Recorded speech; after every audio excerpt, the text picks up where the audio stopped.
大家好，这里是可爱多美食。俗话说得好，冬吃萝卜夏吃姜。冬天的时候吃萝卜是大补。白萝卜具有下气、消食润肺、解毒生津、利尿通便的功效。当身体出现肺热症状、便秘、腹胀以及食道消化不良、脾胃功能虚弱、痰比较多，这个时候都可以吃上一点白萝卜进行辅助治疗。在日常生活中，可以通过白萝卜生吃或者煮汤的方法，对于以上的症状都可以进行调理。而且白萝卜榨汁饮用，对于身体消化道黏膜具有良好的保护作用，可以促进身体消化功能，保证身体肠道健康以及脾胃消化功能。但是这个白萝卜呀，很难放得住，很多朋友买回家以后放3-4天，它里边就空掉了。白萝卜到底该怎么保存呢？今天就给大家分享一个小技巧。白萝卜的营养价值非常高，可以生吃，也可以煮熟吃。想要保存白萝卜，我们首先就要了解白萝卜。白萝卜是根茎类蔬菜，即使离了泥土，也会源源不断地向茎叶供应养分。而我们在市场上买到的白萝卜，常常是连着萝卜缨的。在保存过程中，由于萝卜缨一直处于生长的状态，白萝卜依然会不断地向茎叶部分供给水分和养分。消耗了大量的水分和营养的白萝卜特别容易变糠，在吃的过程中特别影响口感，还有它的营养。就像视频中这个萝卜一样，它的表皮已经变得非常软了，捏一捏都没有什么弹性了，但是它的叶子还是非常的新鲜，茎叶部分依旧是非常翠绿的。相信很多朋友把买回来的白萝卜直接像视频中这样找一个塑料袋把它系起来，然后直接放在冰箱里保鲜。用这种方法保鲜白萝卜一点用都没有，白萝卜里面的养分依然会时时刻刻都输送到萝卜叶上边。虽说冰箱的低温能够抑制萝卜叶的生长，但是只要萝卜里边依然有养分，萝卜叶就会吸收这个养分，一直不停的生长。还有一些朋友把买回来的白萝卜直接用一个纸箱放起来，然后放在一个干燥的地方，认为只要不接触到水分，白萝卜就不会变坏。其实这个想法也是错误的。白萝卜上边有很多毛根，这些毛根会吸收空气里边的水分，就算你放在再干燥的地方，它也能够吸收空气里边的潮气。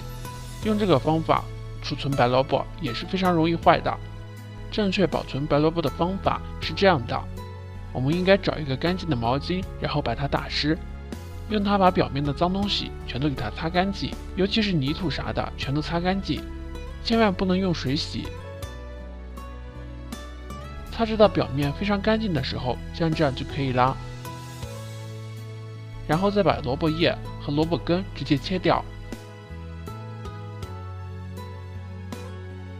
切成像视频中这样就可以啦。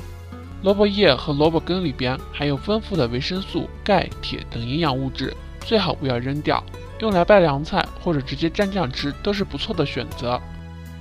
然后在白萝卜的切口处撒上一点食盐，用手涂抹均匀。撒上一点点盐，不仅可以锁住里边的水分，而且还能起到一个杀菌消毒的作用，防止细菌入侵到白萝卜里边。磨好以后，再找一个保鲜膜，把它慢慢分起来。盖住以后，再把另外一边也倒上一点盐，用手涂抹均匀。